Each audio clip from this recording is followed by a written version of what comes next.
জেগে ওঠার গল্প। এক বাংলাদেশ। রাত তখন গভীর। চারপাশ নিস্তব্ধ, শুধু দূরের কোথাও ভেসে আসছে ঝিঙি পোকার ডাক। ঢাকা শহরের ব্যস্ত রাস্তা এখন জনমানবশূন্য, কিন্তু হঠাৎ একটা আলো জ্বলে উঠল ছোট্ট একটি কক্ষে। আলোটা একটা ডেস্ক ল্যাম্পের, আর তার নিচে বসে আছে এক তরুণ, নামের রাজীব। রাজীবের চোখে একরাশ স্বপ্ন, কিন্তু সামনে চ্যালেঞ্জের পাহাড়। মধ্যবিত্ত পরিবারে জন্ম, বাবা একজন স্কুল শিক্ষক, মা গৃহিণী। ছোটবেলা থেকেই দারিদ্র্য ছিল নিত্যসঙ্গী, কিন্তু তার মনোবল ছিল পাহাড়ের মতো দৃঢ়। সে চেয়েছিল নিজের দেশের জন্য কিছু করতে, এমন কিছু যা শুধু তার নিজের নয়, সবার জীবন বদলে দেবে। টেকরের ডাক। নিউ। রাজীবের গল্প আসলে এক বাংলাদেশি তরুণের গল্প, যে দেশটাকে নতুন করে ভাবতে শিখেছিল তার দাদার কাছে। তার দাদা মুক্তিযোদ্ধা ছিলেন, যার গল্প শুনে বড় হওয়া রাজীবের কাছে বাংলাদেশ মানে শুধু একটা মানচিত্র ছিল না, ছিল একটা আবেগ, একটা দায়িত্ব।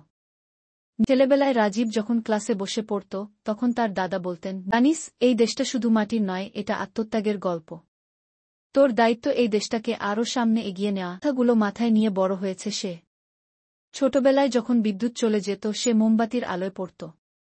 যখন বই কেনার টাকা থাকত না, তখন বন্ধুদের কাছ থেকে ধার করে পড়ত। কিন্তু কোনো কিছুই তাকে দমিয়ে রাখতে পারেনি। গ্রাম ও স্বপ্নের পথচলা। বিশ্ববিদ্যালয়ে পড়ার সময় রাজীব দেখল, তার চারপাশের অনেক মেধাবী তরুণ শুধু সুযোগের অভাবে পিছিয়ে পড়ছে। কেউ ভালো পড়াশোনা করতে পারছে না টাকার জন্য, কেউ চাকরি পাচ্ছে না অভিজ্ঞতার অভাবে, কেউ আবার স্বপ্ন দেখতে ভয় পাচ্ছে। তখনই তার মাথায় একটা ভাবনা এলো, কেন না এমন একটা প্ল্যাটফর্ম তৈরি করা যায় যেখানে তরুণরা বিনামূল্যে দক্ষতা শিখতে পারবে। রাজীবের কাছে টাকা ছিল না, ছিল শুধু একটা ল্যাপটপ আর ইন্টারনেট সংযোগ। রাত জেগে সে একটা অনলাইন প্ল্যাটফর্ম তৈরি করল, যেখানে যে কেউ ফ্রি কোর্স করতে পারবে। সে নিজের জমানো টাকা দিয়ে কিছু শিক্ষকের সঙ্গে যোগাযোগ করল, তাদের বোঝালো তার স্বপ্নের কথা। প্রথমে অনেকে হাসত, বলত, এটা বাংলাদেশ, এখানে এসব চলবে না, কিন্তু রাজীব থামেনি। ধীরে ধীরে তার প্ল্যাটফর্ম জনপ্রিয় হতে লাগল। গ্রামের ছেলেমেয়েরা ফোনে ইন্টারনেট চালিয়ে তার কোর্স করতে লাগল, বেকার তরুণেরা নতুন দক্ষতা শিখে চাকরি পেল। কয়েক বছরের মধ্যে তার উদ্যোগ দেশের অন্যতম জনপ্রিয় অনলাইন লার্নিং প্ল্যাটফর্ম হয়ে উঠল। পরিবর্তনের বাংলাদেশ। একদিন এক ছোট্ট মেয়ের ইমেইল পেল রাজীব। নিউ। ভাইয়া, আমি রীতা। আমাদের গ্রামে ভালো স্কুল নেই, কিন্তু আপনার প্ল্যাটফর্ম থেকে আমি ইংরেজি শিখেছি, এখন আমি একটা ভালো কলেজে চান্স পেয়েছি। ধন্যবাদ ভাইয়া, আপনি আমাদের জন্য যা করেছেন তা আমরা ভুলব না। রাজীবের চোখে পানি এসে গেল। এটাই তো সে চেয়েছিল, বাংলাদেশের তরুণদের স্বপ্ন দেখাতে, তাদের হাত ধরে সামনে নিয়ে যেতে। তার প্ল্যাটফর্ম এখন শুধু বাংলাদেশেই নয়, আন্তর্জাতিক পর্যায়েও প্রশংসিত হয়েছে। বড় বড় সংস্থাগুলো তাকে আমন্ত্রণ জানাচ্ছে, তাকে বাংলাদেশের উদ্যমী তরুণ বলে সম্মাননা দিচ্ছে। কিন্তু রাজীব জানে, কাজ এখনো শেষ হয়নি।